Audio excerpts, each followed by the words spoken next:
right, we're going to get started with our post-race media availability here at World Wide Technology Raceway. We have the winner of today's Toyota 200, Corey Heim, the driver of the number 11 Safe Life Tricon Garage Toyota. We will go straight to questions for Corey. If you have a question, please raise your hand and we will get a wireless microphone to you. We'll start right up here and then go to Bob. Corey Yard Barker. I spoke to Denny Hamlin this morning, and you're driving for Denny, driving for 2311 at Nashville. He spoke very highly of you, very highly of your maturity behind the wheel and off the racetrack as well.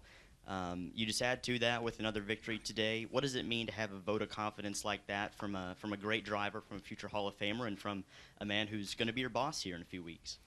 Yeah, I mean, I think a lot of people know that Denny, growing up was my idol. So to have him by my side and as a supporter and a team owner for a week here in a couple weeks is super cool.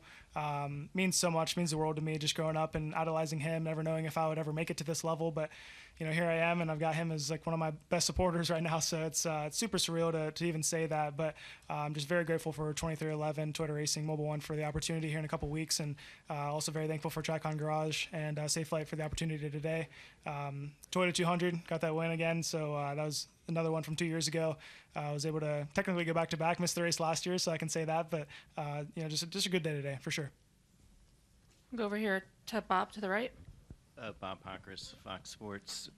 How big is it to kind of have a solid last pit stop this week after last week? And did last week provide any motivation for this week, or you feel like you're trying to make up for the points that you lost? To an extent, yeah. I mean, to answer your first question, I mean, I feel it's great. Those guys, those are a great group of guys. Our pit crew does a great job. We have basically the exact same crew as we had last year, and I feel like they were the best consistently on pit road. And, admittedly, they've had their struggles this year. I feel like there's been a couple races where they haven't been on, but when those guys are on, they're really good. So, and they were on today. They got us the lead, and that proved to be the most important factor is being out front with track position and whatnot. So, I was able to go to Joe Gibbs, where we lease our pit crews from, and talk to those guys about, what happened at Charlotte and try to get them better. So, did some pit practice with them, and I feel like that made a big difference. So, great group of guys. When they're on, and today they were. So, definitely a good day for them. I'm going to go to Lee. All right, we'll go ahead there.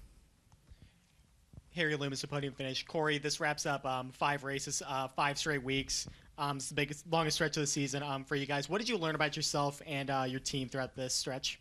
I feel like I learned that we're the team to beat right now. I feel like these last 5 weeks we really should have won them all. I feel like it's definitely tough to wrap my head around the 2 that we didn't, because I feel like those were actually our 2 best races, and today I feel like we were really good, top 3 truck, but the 98 was really good, and we were able to make a team effort out of it, had a good pit stop, and kept the lead. So just says so much about our Tricon Garage team, and we've done such a good job these last 5 weeks of getting trucks prepared, and even with the wreck at Darlington, they were still ahead of their game and got our trucks prepared ahead of time. So really big statement these last 5 weeks. I feel like this break is going to do them well to get them some rest and carry through the playoffs.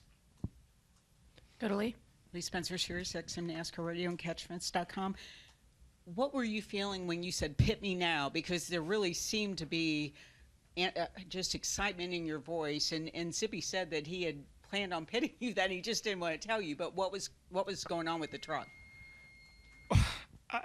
Inexplainable lap cars being side by side. That's all I got to say. That really was frustrating. I mean, we were getting ready to lap the guys, and they just decided to race side by side, side-drafting each other down the straightaways. I was beating the steering wheel in there trying to get past them. So that was extremely frustrating. I don't understand it at all. But I told them to pit me, because if we could have just cycled and get away from those guys and get clean air again, we would have been fine. So that was a bit ridiculous, and that's why I was so frustrated on the radio. But ended up working out for us, so all good there. Yeah, for sure. Hey, Corey. Justin Bradley, Fox 19, Cincinnati. I just wanted to touch on your point with 98 being strong today, and then Christian Eckes gets out of the truck and says he felt like he should have won the race. Do you consider this kind of a statement win, since this is now your 4th win of the year?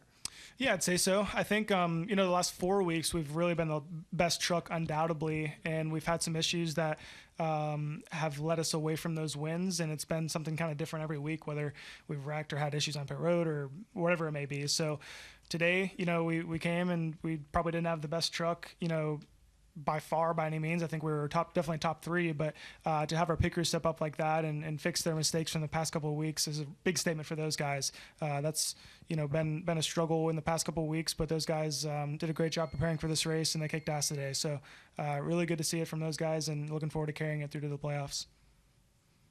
Do we have any additional questions for Corey? All right, Corey, congratulations on the win.